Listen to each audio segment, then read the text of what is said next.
शांति। ओम शांति। तो आज का दिन है गुरु पूर्णिमा। तो सतगुरु ने हमें पूर्णिमा का दिन माना संपूर्ण बनाया है, इसलिए गुरु पूर्णिमा कहा जाता है। ऐसा सतगुरु हमें मिला है जिसने हमें सर्वगुण संपन्न संपूर्ण बनाया है। स्वयं तो वो सदा संपन्न है, सदा संपूर्ण है, पर ऐसा सतगुरु जो अपने बच्चों को अपने सभी, हम उसके शिष्य तो नहीं कहेंगे, फॉलो करने वाले हैं, ब्रह्मा बाप समान बनने वाले हैं, ऐसे बच्चों को सतगुरु ने अपने समान बनाए, साथ ले जाने का ऐसा कर्म करके दिखलाया कि हमें अपने समान बनाया।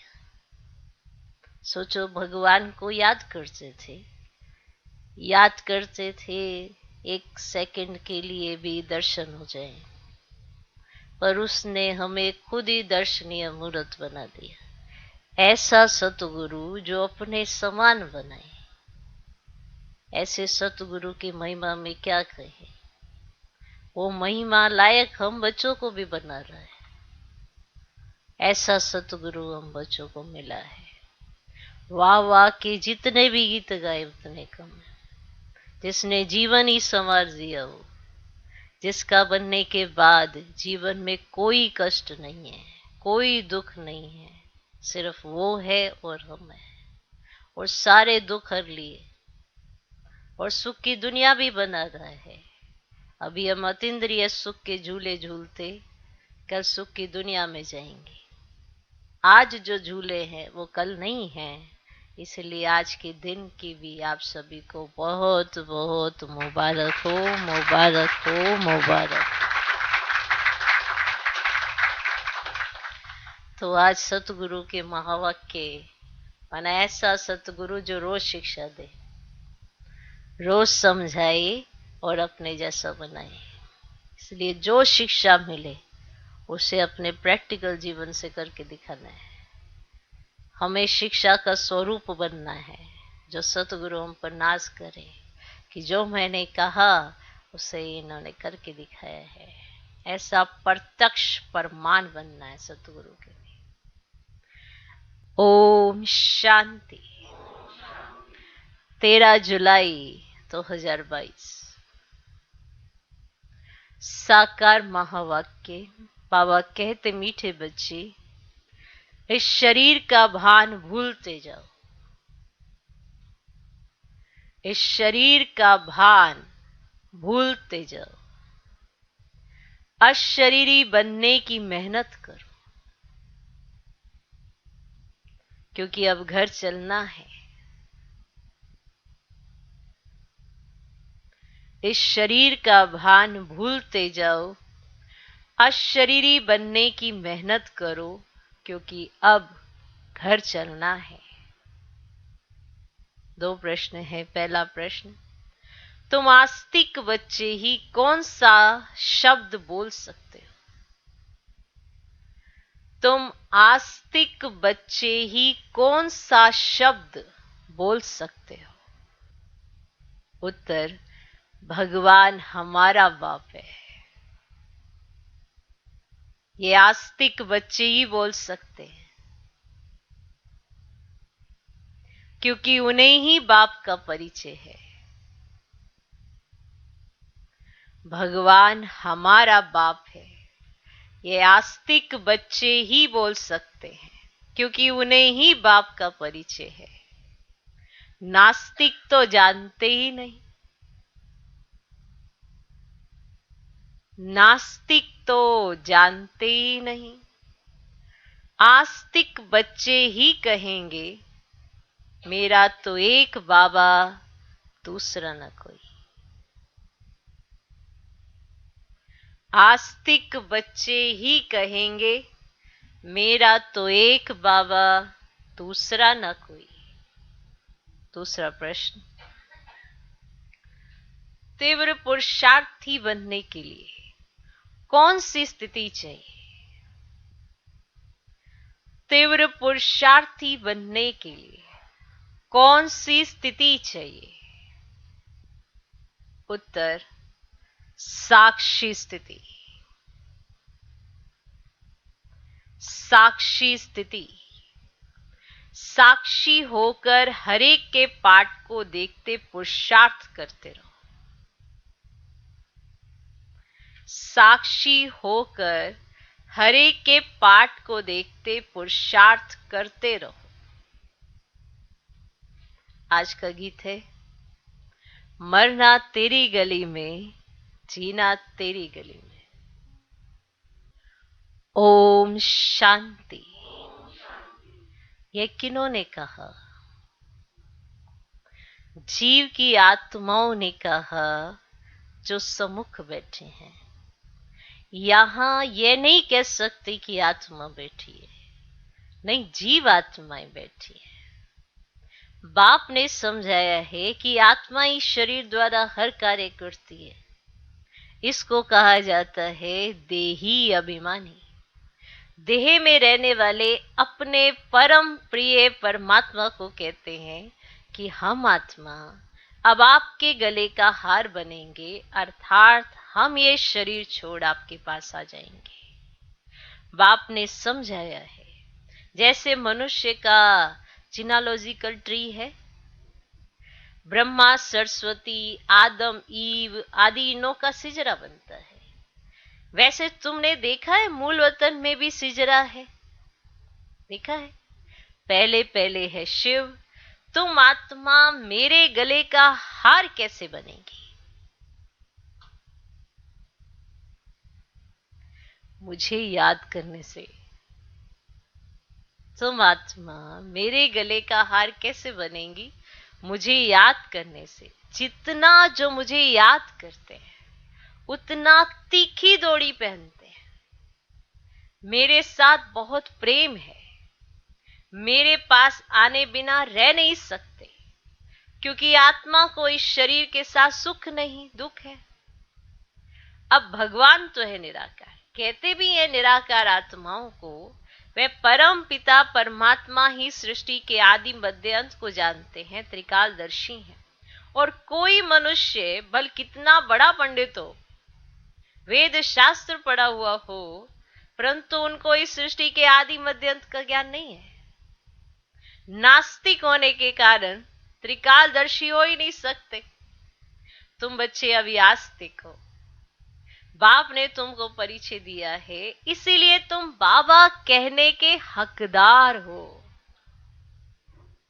आपको हक है बाबा कहने का। वे तो कह देते परमात्मा सर्वव्यापी है, फिर तो सब फादर हो जाते। फादरहुड कहा जाता है क्या?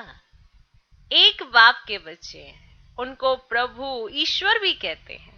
ब्रह्मा विष्णु शंकर को रचने वाला है। त्रिमूर्ति ब्रह्मा कहना रोंग है। ब्रह्मा विष्णु शंकर का भी बाप वे शिव है। उसने ब्रह्मा को एडॉप्ट किया है। तुम भी जानते हो, ब्रह्मा के मुख से परम पिता परमात्मा शिव द्वारा हम त्रिकालदर्शी व स्वदर्शन चक्रधारी बन रहे। स्व अर्थात आत्मा का ज्ञान। आत्मा को ही स्वराज्य मिलता है। आत्मा अविनाशी है, शरीर विनाशी है। आत्मा ही अच्छे व बुरे सभी संस्कार धारण करती है। कौन? आत्मा। तुम जानते हो हम आत्मा भी तमो प्रधान है। कहा भी जाता है पतित आत्मा व पावन आत्मा। शरीर का नाम नहीं लिया जाता है। पुण्य आत्मा, महान आत्मा, आत्मा की ही महिमा की जाती है। तो शरीर का नाम नहीं लिया जाता है। पुण्य आत्मा, महान आत्मा, आत्मा की ही महिमा की जाती है। आत्मा परम पिता परमात्मा बाप से बैठ सुनती है। सुन रहे हो? सुन रहे हो? दुनिया में कोई को पता नहीं कि बाप ऐसे बैठ बच्चों को पढ़ाते। अभी तुम समझते हो हम बाप के बने हैं, बाप से हमको वर्षा लेना है, दूसरे से हमारा कोई काम नहीं। आत्मा कहती है मेरा तो एक शिव बाबा, तो सना कोई। स्टूडेंट समझेंगे मेरा तो एक टीचर, और तुम्हारा एक ही बाप शिक्षक है।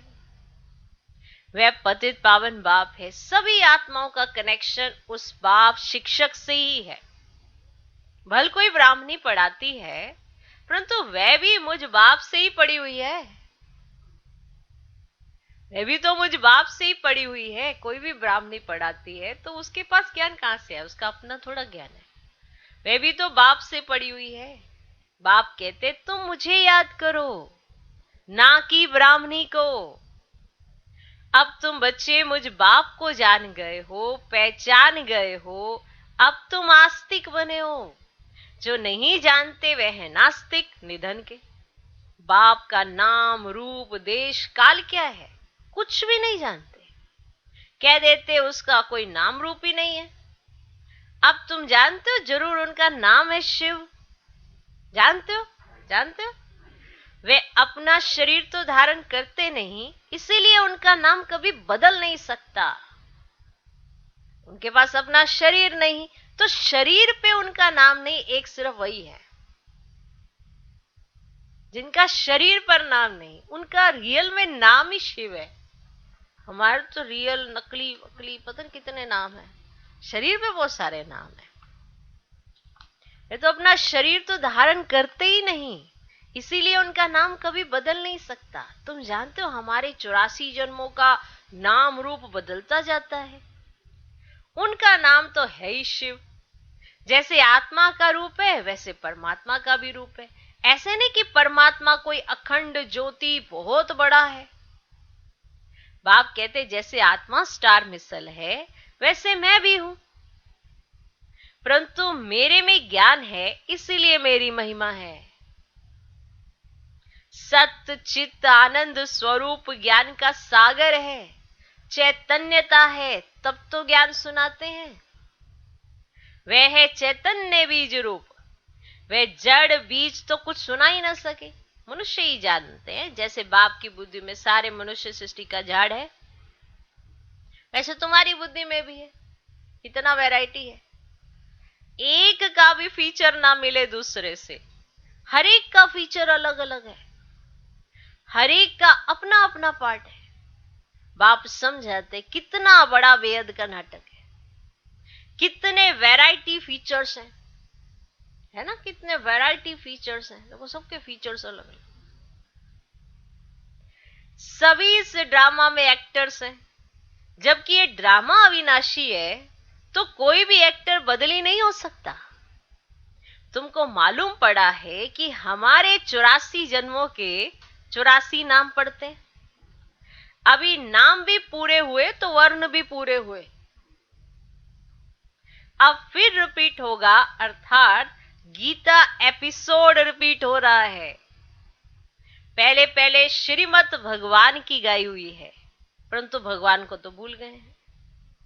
शिव बाबा की जयंती हो तब कृष्ण की हो। ऐसे थोड़े कि बाप की जयंती गुम हो जाए और बच्चे की जयंती हो जाए। समझ? बाप की जयंती हुई नहीं, बच्चे की जयंती होगी। तुम बच्चों को समझाया जाता है कि लक्ष्मी नारायण विश्व के मालिक थे। उन्होंने ये वर्षा कैसे पाया? आखिर भी ऐसा क्या कर्म किया जो किसी और ने नहीं किया, उन्होंने किया, जो उनको ये वर्षा मिला? उन्होंने ये वर्षा कैसे पाया? परम पिता परमात्मा से। परम पिता परमात्मा ही राजयोग सिखलाते हैं। कब? तो बाप कहते मैं कल्प कल्प कल्प के संगम युग पर आता हूं, जबकि आसुरी राज्य के विनाश, दैवी राज्य की स्थापना होती है। जो आस्तिक बने हैं उन्हों को वर्षा मिल रहा है, नास्तिक को वर्षा मिल ना सके। बाप आए हैं, सबको दुख से मुक्त करते हैं। अब ये सुखधाम में जाते हैं तब, और बाकी आत्माएं हिसाब किताब चुकतू कर वापस चली जाती हैं। निराकार बाप सर्व आत्माओं को घर ले जाने के लिए आए हैं। ले जाने वाले को महाकाल, कालों का काल कहा जाता है। कालों का काल, महाकाल का भी मंदिर है। महाकाल शिव है, वह सोमनाथ, रुद्र कहो, समुख कहते मैं इन सभी आत्माओं का गाइड हूं, सभी को साथ ले जाऊंगा। बाप कहते तुमको इस रावण के राज्य से लिबरेट करता हूं। अब यह है ही रावण राज्य। अब रावण राज्य मुर्दाबाद हो, राम राज्य जिंदाबाद होना है। राम राज्य चाहते तो सब है ना, तो जरूर रावण के राज्य का विनाश चाहिए।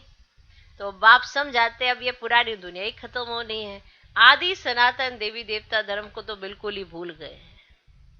यह वही गीता एपिसोड चल रहा है। यादव कौरव भी बरोबर है। अब यादव वही यूरोपवासी हैं और मूसल इन्वेंट करने वाले हैं। यह भी लिखा हुआ है इंटरनेशनल लड़ाई में सब खत्म होंगे, ये भी लिखा हुआ है। तो कोई अपने आदि सनातन देवी देवता धर्म को तो जानते ही नहीं है। तो गाया भी तो जाता है ना, रिलीजियस इज माइट, शक्ति मिलती है ना रिलीजन से। रिलीजियस आदमी को अच्छा माना जाता है, इरिलीजियस को बुरा माना जाता है। तो तुम जानते हो भारत रिलीजियस था, तो आदि सनातन देवी देवता धर्म था, तो अभी भारत इरिलीजियस बना है। तो अपने धर्म को छोड़ दिया, ये ड्रामा अनुसार ऐसे छोड़ना ही है। अब वहां तो महाराजा महारानी का राज्य चलता है, कहा तो वजीर आदि वहां होते ही नहीं है, तो कायदा ही नहीं है ना। माना महाराजा महारानी इतने बुद्धिमान है, वजीर की जरूरत नहीं, बहुत बुद्धिमान है, तो वजीर होता ही नहीं, कायदा ही नहीं। जब पतित बनते हैं तब वजीर आदि की दरकार रहती है। अभी तो एक एक राजधानी को कितने वजीर हैं, नहीं इतने मंत्री, माना यहां वजीर माना मंत्री, एक एक राजधानी को बताओ कितने वजीर हैं, इतने सारे मंत्री हैं। एक की मत ना मिले दूसरे से, एक की मत ना मिले दूसरे से, कितना मतभेद में आते रहते हैं। अभी तुम बच्चे जानते हो कि बाबा हमको पढ़ा रहे हैं मनुष्य से देवता बनाने के लिए। तो बाप कहते सभी अपने को आत्मा समझो, देखे इन सब संबंधों को तो देखो बच्चे भूल जाओ, भूल जाओ, एकदम बैगर बन गए, सब कुछ दे दिया, शरीर भी दे दिया, बाकी क्या रहा, कुछ भी नहीं। तो परम पिता परमात्मा कहते हैं मैं आत्माओं से बात करता हूं, सुन रहे हो, अब बात हो रही है बाबा की। तो आत्माओं को ले जाना है, चलना है। तो इस शरीर के भान को भूलते जाओ, इसमें ही मेहनत है। देखो सतगुरु समझानी दे रहे हैं ना। तो बाप कहते मीठे बच्चों, सारा कल्प तुम दे अभिमानी बने रहे, लौकिक बाप को ही याद किया है, तो अब देही अभिमानी बन मेरे को याद करो। मैं लौकिक बाप भी मेरे को याद करता है, तुम भी मेरे को याद करो, मेरी याद से ही बल मिलेगा। हे बच्चे, हे आत्माएं, माँ में कब याद करो, दूसरा ना कोई, भूले चुके भी और कोई को याद नहीं करना है।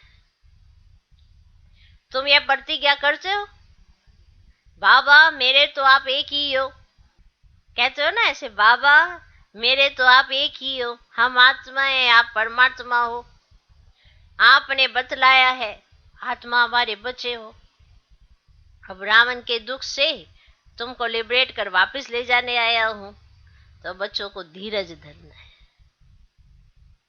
जब राजधानी स्थापन हो जाएगी तो फिर ये महाभारी महाभारत की लड़ाई लगेगी, तब ही कलयुग बदल सत्युग हो सकता है। तो मैं कालों का काल ठहरा ना, मैं बाप भी हूं तो शिक्षक भी हूं, पतित पावन भी हूं, फिर मैं महाकाल भी हूं। कहां ले जाऊंगा मीठे बच्चे, मुक्तिधाम में ले जाऊंगा, चलना है। यहां से मुक्त होंगे तो स्वर्ग में आएंगे।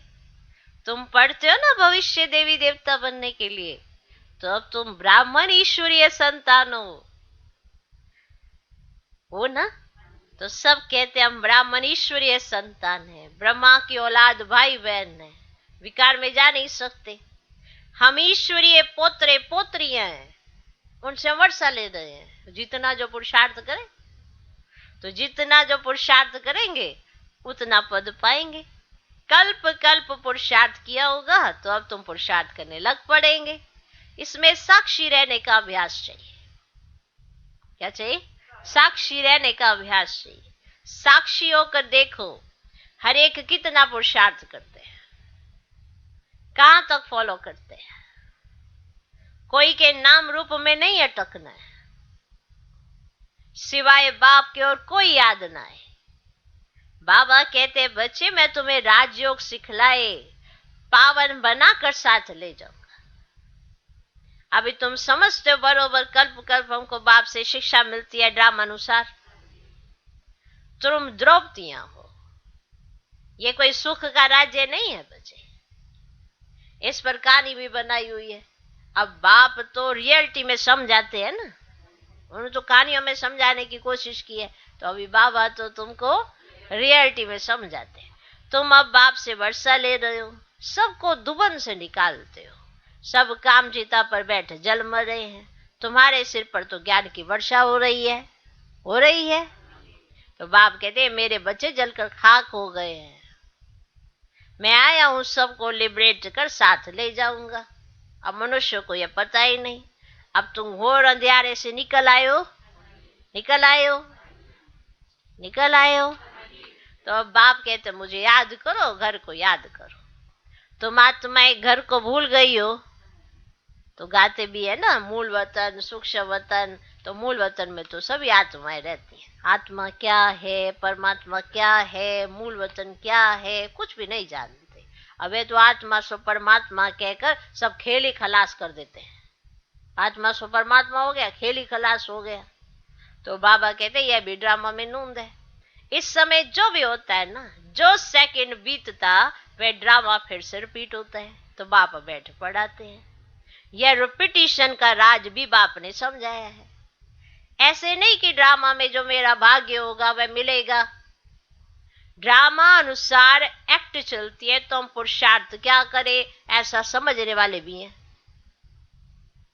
कि जब ड्रामा में ही होगा तो हम क्यों करें कुछ, और जब ड्रामा अनुसार ही मेरी एक्ट चल रही है तो मैं क्यों करूं कुछ। ऐसा समझने वाले भी बहुत होते हैं। ये पुरुषार्थहीन होते हैं, नहीं करना हो तो उनको पुरुषार्थ। तो बाबा कहते परंतु नहीं, पुरुषार्थ तो करना है ना। तो बाबा ही है ना पुरुषार्थ कराने। तुम बच्चों को पूरा पुरुषार्थ करना है। साक्षियों देखना भी है कौन तीव्र पुरुषार्थ करते हैं, कौन अच्छा पद पा सकेंगे, बाप द्वारा कौन पूरा वर्ष लेते हैं। साक्षियों पुरुषार्थ करना और कराना है, और साक्षियों देखना है कि ये कितनी सर्विस करते हैं। देखो अब कोई सर्विस बहुत अच्छा करता है, कोई पुरुषार्थ बहुत अच्छा करता है, तो उसको देख के ये जलना नहीं होता है। देखो ये कर सकता है तो मैं क्यों ना करूं। ऐसे स्कूल में पढ़ने जाते हैं तो नालायक नालायक को देखकर कहता है ये भी तो नहीं पढ़ रहा है, मैं क्यों पढ़ूं। और होशियार जो होता है वो कहता है अरे ये मेरे से 1-2 नंबर और जास्ती लेता है, मैं इससे भी आगे जास्ती लूं, मेहनत करूं। तो पुरुषार्थ तो करना ही है। तो ऐसे नहीं सोचना कि जो ड्रामा में होगा मिल जाएगा। तो अब क्या नूंदते हो, तो ये तो तुम्हारे हाथ में है ना, क्या नूंदोगे। वो तो बाद में कहेंगे कि अब तुमने इससे 1 सेकंड पहले सब नूंद लिया, जो अब वो रिपीट होगा। तो आगे आपने अच्छा नूंदा होगा। ऐसा शुभ चिंतन करके आपको अच्छा पुरुषार्थ करना चाहिए, समझा। तो बाप द्वारा पूरा वर्षा लेना है ना, तो देखो कि कौन कौन पूरा वर्षा लेते हैं। तो साक्षियों पुरुषार्थ करना और कराना है, और साक्षियों देखना है कि कितनी सर्विस करते हैं, कितनों को आप समान बनाते हैं।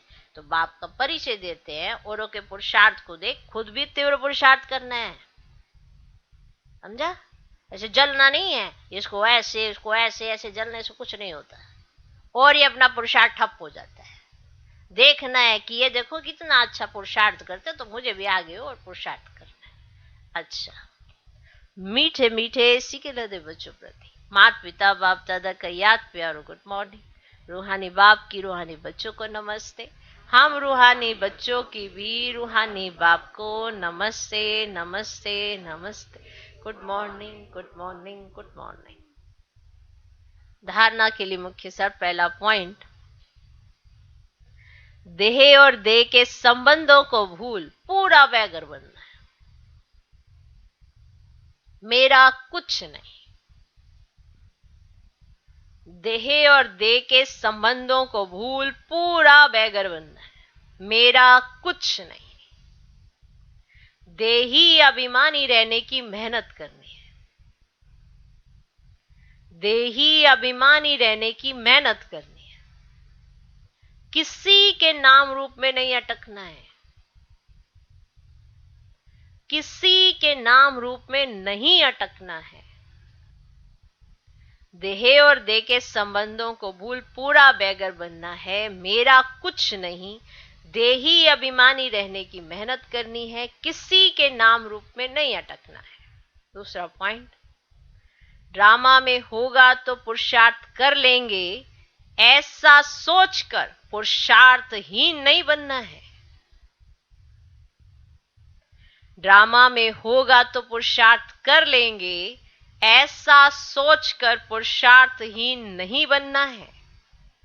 साक्षी हो दूसरों के पुरुषार्थ को देखते तीव्र पुरुषार्थी बनना है।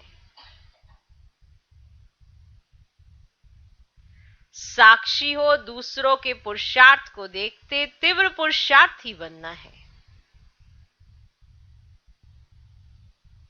आज का वरदान,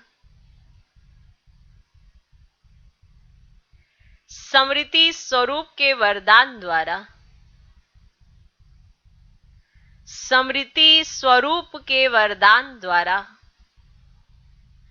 सदा शक्तिशाली स्थिति का अनुभव करने वाले सहज पुरुषार्थी भव। स्मृति स्वरूप के वरदान द्वारा सदा शक्तिशाली स्थिति का अनुभव करने वाले सहज पुरुषार्थी भव। सदा शक्तिशाली विजयी वही रह सकते हैं जो स्मृति स्वरूप हैं। उन्हें ही सहज पुरुषार्थी कहा जाता है। वे हर परिस्थिति में सदा अचल रहते हैं। भले कुछ भी हो जाए, परिस्थिति रूपी बड़े से बड़ा पहाड़ भी आ जाए, संस्कार टक्कर खाने के बादल भी आ जाएं, प्रकृति भी पेपर रहे, लेकिन अंगद समान मन बुद्धि रूपी पांव को हिलने नहीं देते। बीती की हलचल को भी स्मृति में लाने के बजाय, माना कोई बात बीत गई, उसको स्मृति में लाकर हलचल में आने के बजाय फुल स्टॉप लगा देते हैं। उनके पास कभी अलबेलापन नहीं आ सकता। जो कौन है? स्मृति स्वरूप। फिर से सुनो, सदा शक्तिशाली विजयी वही रह सकते हैं जो स्मृति स्वरूप हैं। उन्हें ही सहज पुरुषार्थी कहा जाता है। वे हर परिस्थिति में सदा अचल रहते हैं। भल कुछ भी हो जाए, परिस्थिति रूपी बड़े से बड़ा पहाड़ भी आ जाए, संस्कार टक्कर खाने के बादल भी आ जाएं, प्रकृति भी पेपर ले, लेकिन अंगद समान मन बुद्धि रूपी पांव को हिलने नहीं देते। बीती की हलचल को भी स्मृति में लाने के बजाय फुल स्टॉप लगा देते हैं। उनके पास कभी अलबेलापन नहीं आ सकता। आज का स्लोगन, ज्ञान की पराकाष्ठा पर पहुंचना है। ज्ञान की पराकाष्ठा पर पहुंचना है तो गुप्त रूप से पुरुषार्थ करो। कई बार हम पुरुषार्थ करने ही लगते हैं और सुनाना शुरू कर देते हैं, हम ये कर रहे हैं, हम ये कर रहे हैं, हम ये कर रहे हैं, और फिर वहीं ठप हो जाता, आधे दिन में खत्म। पहले गुप्त पुरुषार्थ करो, ऑटोमेटिकली आप प्रत्यक्ष हो जाओगे। और अगर आपको ज्ञान की पराकाष्ठा तक पहुंचना है, माना ज्ञान को और गुह्य तरीके से समझना है, तो गुप्त रीति करो, पुरुषार्थ स्टडी करो।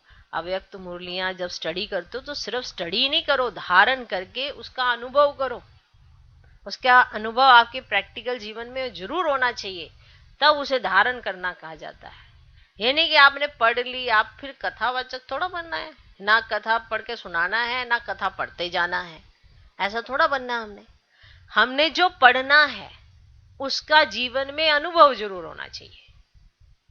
अनुभवी मूर्त किसे कहा जाता है? इसी को कहा जाता है जो उसने सुना, उसका अनुभव किया, और जब अनुभव किया तो उसे कोई रोक नहीं सकता आगे बढ़ने से। तो ज्ञान की पराकाष्ठा लाने के लिए भी गुप्त रीति से पुरुषार्थ करना होगा। अब अगर गुप्त रीति पुरुषार्थ करना क्या कहते हैं, कई कहते हैं उसे कैसे कहते हैं, तो वो अपना ज्ञान योग बढ़ाओ, योग करो, योग के भिन्न भिन्न तरीके अपनाओ, खुद के पास है, अव्यक्त मुरलियों में भी हैं, साकार मुरली में भी हैं, तरीके बताए हुए हैं, उन तरीकों को खोजो। कहाँ हैं तरीके? क्योंकि पूरी मुरली के अंदर ज्ञान, योग, धारणा, सेवा चारों सब्जेक्ट होते हैं, तो आप निकालो, यही आपकी स्टडी है। आप निकालो आज का योग का क्या बाबा ने क्या कहा है, आज योग की कौन सी विधि कही है बाबा ने, उसको यूज करो साकार मुरली। फिर आप अव्यक्त मुरली जब आए तो उसमें से भी कुछ निकालो, उसमें और निकल आएंगे, क्योंकि वो अव्यक्त महावाक्य हैं, अव्यक्त अवस्था बनाने वाले हैं। क्योंकि व्यक्त से अव्यक्त जब बाबा हुए तो अव्यक्त महावाक्यों से ज्यादा मना हम अव्यक्त वतन के नजारे देख पाए, तो इसीलिए। बाकी साकार में तो हैं ही विधियां, तो ज्ञान की भी हैं, योग की भी हैं, धारणा की भी हैं और सेवा की भी हैं, तो वो सारे निकालो। फिर देखो कमाल, फिर जो होती है ज्ञान की पराकाष्ठा। अब ये जो होगा वो गुप्त रूप का आपका पुरुषार्थ होगा और आपका ज्ञान बढ़ जाएगा। अब ज्ञान बढ़ेगा सिर्फ सुनाने के लिए नहीं, आपका अपना जीवन दिखाने के लिए। जो भी पॉइंट आते हैं, कई बार बाबा कहते हैं कि आप देहधारियों को भूल जाओ। अब कहीं कहते हैं कहाँ भूला जाता है, जो पहले ही स्टेप पे ऐसे बोल देते हैं, तो परमात्मा महावाक्यों पे निश्चय क्या है? भगवान ने कहा माना ऐसा होता है, ये नहीं आप मान रहे हो सिर्फ, हाँ हाँ होता होगा, करके देखेंगे। अरे ऐसा ही है, क्योंकि भगवान ने कहा है हम आत्माओं के लिए। इतना निश्चय। किसी को कहा जाता है कि आप चिंता छोड़ दो, बाबा बैठा है। अब चिंता छोड़े नहीं, बाबा तो बैठा ही है। फिर वो बाबा को ही सुनाते, बाबा आप बैठे हो ना, फिर भी चिंता क्यों है?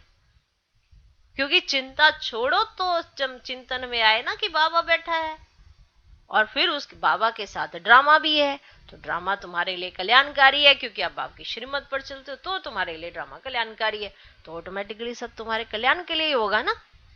अगर आज उसका रूप तुम्हें बड़ा विचित्र सा नजर आ रहा है कि तुम्हें ये कर दिया ये कर दिया, लेकिन तुम श्रीमत पर चलते वाली आत्मा हो, तो तुम्हारे लिए ड्रामा सदैव कल्याणकारी ही समझ के चलो, तभी तो कमाल